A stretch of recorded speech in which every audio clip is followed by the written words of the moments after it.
Hey. This is Lisa A., and you're listening to Who's That Star on LCC Connect at Lansing Community College. Who's That Star is a behind-the-scenes show where I sit down and talk with the employees at the college. This is an inside look at LCC where you will have a chance to learn about their passions, projects, what inspires them both at work and in their personal lives. I'm your host, Lisa Alexander. I'm so excited to get a chance to talk to all the people who make LCC great. This show is for you to get to know the people that work at Lansing Community College a little bit more and see what makes them tick. Are you ready? Okay, let's go see who's today's star. Today on Who's That Star, you will get a chance to learn about someone who's in top administration here on the campus. This star has a Bachelor's of Science and a PhD from Wayne State University. Before coming to LCC in 2018, she worked for Marygrove College from 1996 to 2018. I think that's 22 years at the same institution. To me, that's commendable. This star has a bunch of different positions in the higher ed. Faculty member, she's taught chemistry, math, physics, forensic science, environmental studies. She's co-taught with a bunch of cool people, and she's led student trips to Greece, Costa Rica, Galapagos, and New Zealand. She has been a department chair, interim dean, special assistant to the president, interim provost, and provost. She grew up in Clawson, Michigan. It's a small town by Royal Oak and Troy. She says it's a 2 square mile radius. She's also a huge baseball and football fan. Are you guys ready to learn who's today's star? Drum roll, please. Today's star is Sally Welch. Let's give her a round of applause.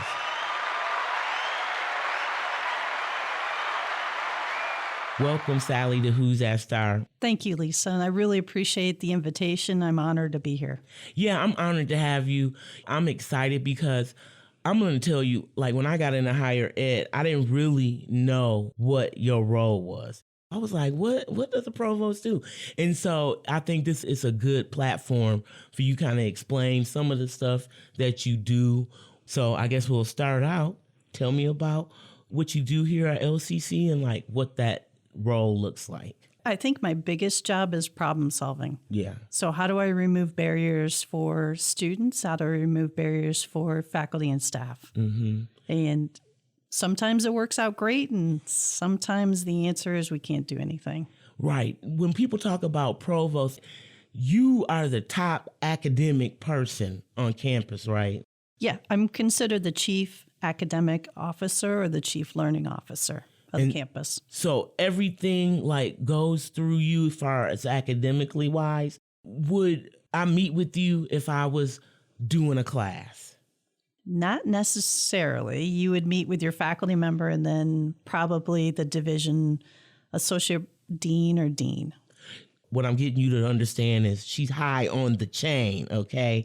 And you guys don't know Dr. Welch, but she is a shy person, but bright as all get out. And I'm impressed because she's a scientist. And for me, that's something that I never think I could strive to. So I'm always curious to find out about that. What made you get into becoming a scientist? High school chemistry teacher.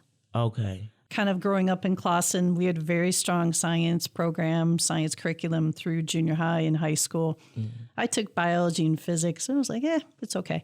And I got into this chemistry class, and he just made it come alive. It just felt like magic, learning about chemistry. And I fell in love with the subject. Is that what you focused on mainly when you were in school in chemistry? But I know it says like sciences. Is it all the sciences or? So when I went down to Wayne State for my bachelor's degree, I originally started in nursing because I wasn't sure what I wanted to do. I had no idea when I got out of high school what I wanted to do. Like a lot of students. Yep. So I got down there and then I decided double major in biology and chemistry because I liked both enough. I loved chemistry, liked biology. And then I had a horrible experience in a microbiology class. And I said, I am done with biology. I'm doing chemistry. Right. Okay. And I just kept pursuing it. I got into a really good research group when I got out of school, and they really helped you learn about chemistry and understand it. And so I just kept going until I finished. What made you decide? Because you can make a lot of money in like those fields of science. What made you choose education versus going out there and securing the bag, as the kids say? So the area of chemistry I like doesn't make money. Okay. I'm technically an organometallic chemist, which is a combination of an organic chemist and an inorganic chemist. So if I wanted to make money, I needed to go into organic chemistry purely. Okay. Because then you can go into pharmaceuticals, you can go into the beauty field, you can go into petrochemicals, all of those big research pieces. So once I finished my PhD, it was like, okay, now what do? I don't want to be the person that was in charge of my lab group because all he did was write grants. He was stressed out. And I applied to a bunch of different places. I found this tiny college in Detroit, and it was home. And it was like, oh, this is what I want to do. This is my calling and how I want to have my career. Well, you can tell because you stayed there so long. You know what I mean? Like a lot of people don't necessarily stay at one place. And you put down roots there. It sounded like you taught and then went into different administration there. So they mentored you well, huh? Yeah, it let me kind of make my own career there. Because we were small, we did a lot of different things. So I wasn't just teaching classes. I got to get involved in a bunch of projects. And I found out what I liked and I didn't like, and I just kind of kept going from there. So we had a really awesome grant writer down there. And we went for a Title III grant. And basically, we had to put somebody in charge. And so a friend of mine and I flipped the coin. I lost, so I was put in charge. And it helped me realize I really like the problem-solving aspect of academics in administration. Yeah. And you can help a lot more people in that way. Yes and no.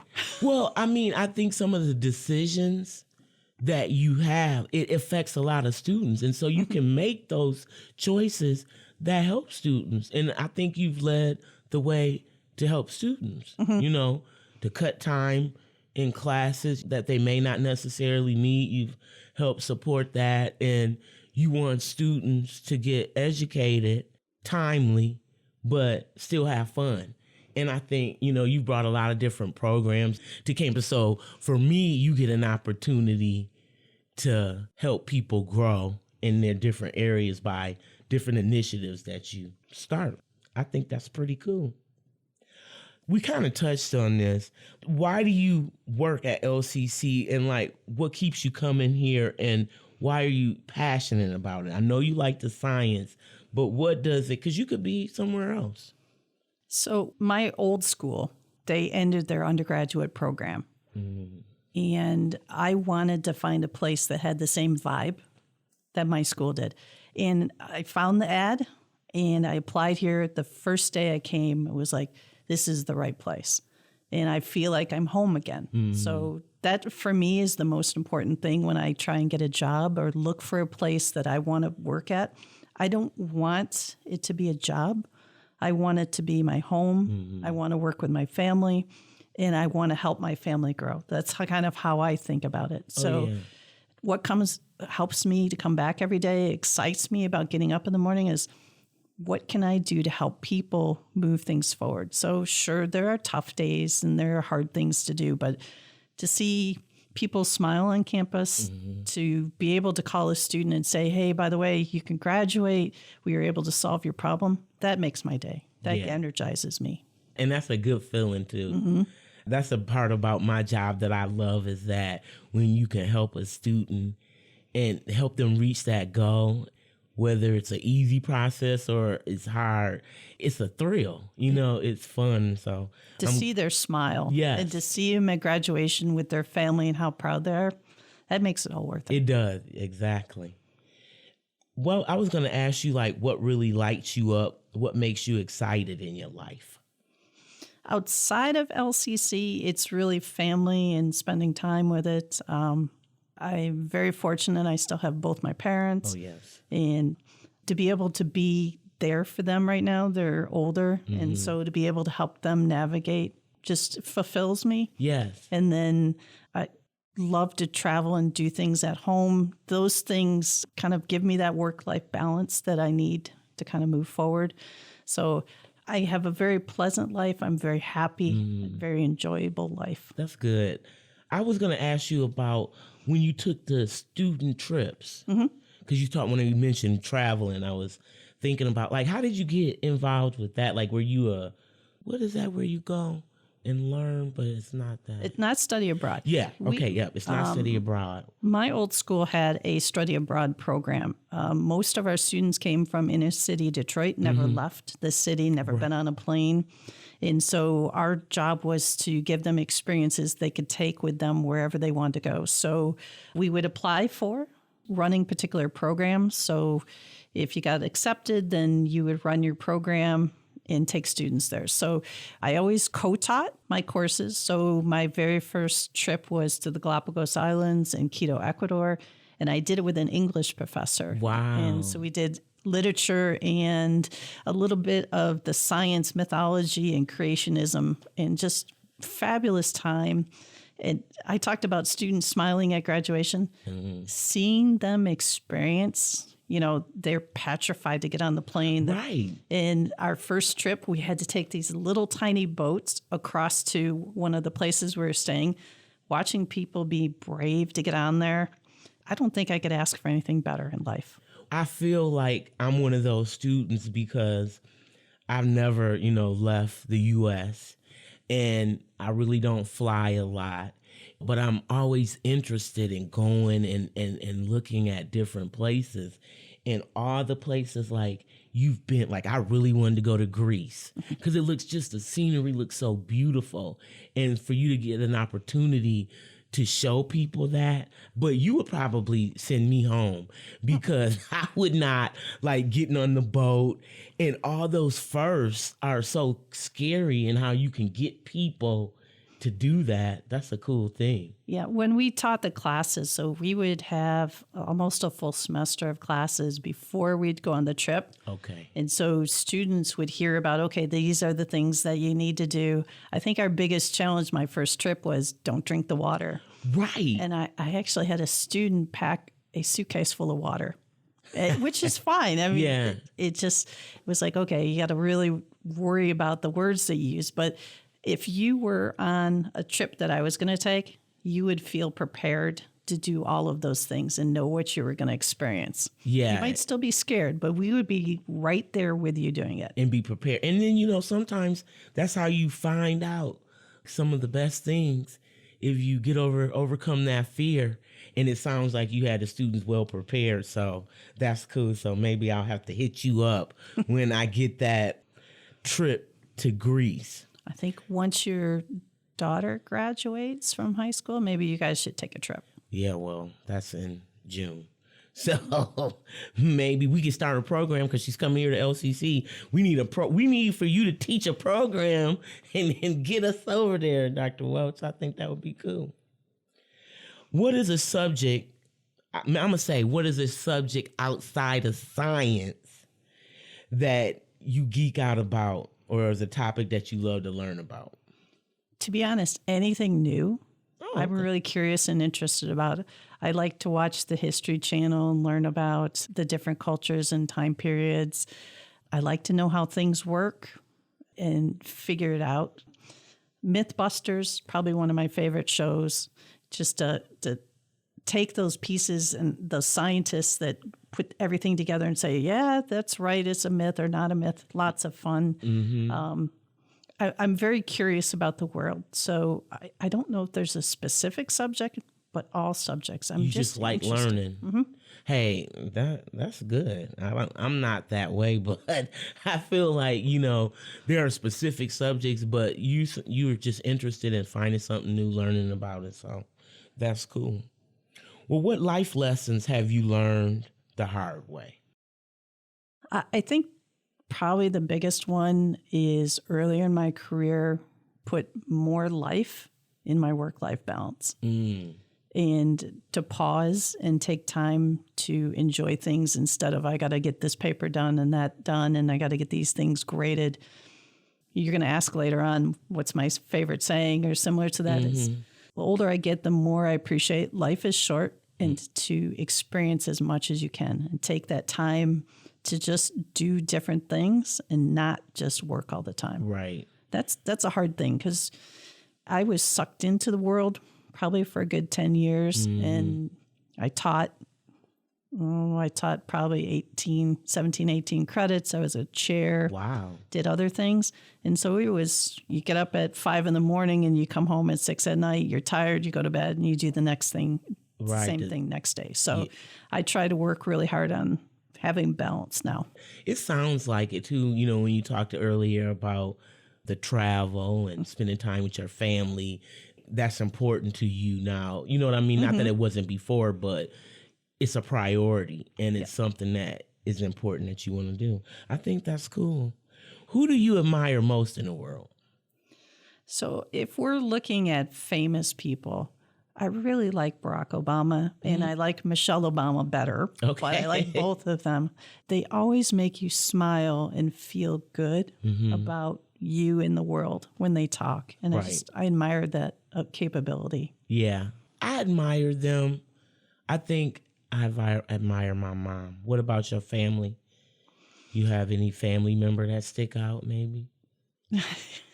Always the dad, because, he was always steady and he always made sure that he got his tasks done. And I know that's kind of worky in there, but yeah, he was always straightforward. He was honest in telling us what was good and not good about things in the world. And so I definitely admired my dad in that respect. But I think more so now my mom. I'm glad you brought that up. My dad has MS, and so he is wheelchair bound. He's had MS almost 30 years now, and he's gotten to a point where he has to rely on my mom, and she just takes so much of it, and she's just kind, gentle, wonderful person and takes it all in and is able to just continue to take care of him and give him the respect he needs in his life. Right. And that's a beautiful thing to be able to see that. I mean, that's real love, right? Yep.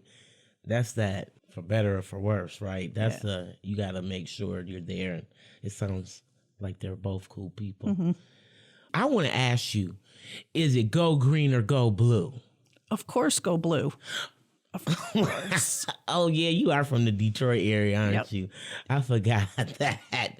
Yeah, so how does it feel being up here with all these Spartan fans? It's kind of fun. I know that for the most part, I'm a minority here in terms of liking Michigan, but I have found some friends here. Oh, there's a lot of them here. Yeah, because there's a lot in my department, too, so yeah. But I think last week was probably the most solidarity I felt with MSU, and actually went out and purchased some MSU swag and wore it, and got teased quite a bit for wearing it, but it was for a good cause. It was. That support, at the end of the day, we all live in Michigan and we support one another. So what are you most proud of that you did in the last year? For me, I'm proud of the work that the people do below me. My job is to support and help people to fulfill what they need to do in their jobs. So I have big projects, but they're not my projects, they're our projects, and I would rather say that I'm proud of them and not anything that I might have done. Hey, that's a good leader, I think. You support the people that are making things happen, and that's good if you don't have support. It's a hard road. We're in this together. You had asked me a question earlier about what I like about or love about LCC, and it's the people here and the passion they have for each other, but also for students. The first year I was here, every time we came into a barrier or a problem, very quickly someone pull a meeting together, we would talk it out and we'd try and find a solution and then move it forward. That togetherness and that ability to kind of let's collectively work on this. It's great. You just don't see that everywhere. No, you're right. That's why I'm thankful to work here, because you can disagree, but people will listen and will try to help come to a solution that is at the benefit for students. And I think that's what we all focus on. And so that's a cool thing. Well, I'm glad that you were able to come on Who's That Star today, because this is my first time really getting a chance to talk to you and learn about you. And I think it may be for other people of the LCC community, maybe an opportunity for them to learn about what makes you tick a little bit and what you're passionate about. And then for me, it was interesting to learn all the different positions you've held, right? You worked your way up through the ranks, so you know about a college and the different areas. Yeah, thank you. Is there anything else you'd like to say before we leave today? I just, again, appreciate the opportunity to talk to you. I admire this radio show and what you do. I've heard a couple other people on here, and it's a great way to learn about people. And it is. I think I really appreciate the time that you spend talking to people. Well, thank you. I'm glad that you guys allow me to do it. And I just think it's important, because I feel like it's easier to talk to somebody that you know something about. It just builds a bridge. And LCC has been a great place for me and just given me a lot of opportunities. And it's been people like you that's trusted, hey, let's give her a shot. And that's the thing that we do here at LCC, and that's a part of the administration. If you want a shot, they'll give you a shot. You know what I'm saying? You just got to be willing to put in the work. So I want to, again, thank you for coming on Who's That Star? And for everybody, we will see you next time. Thank you.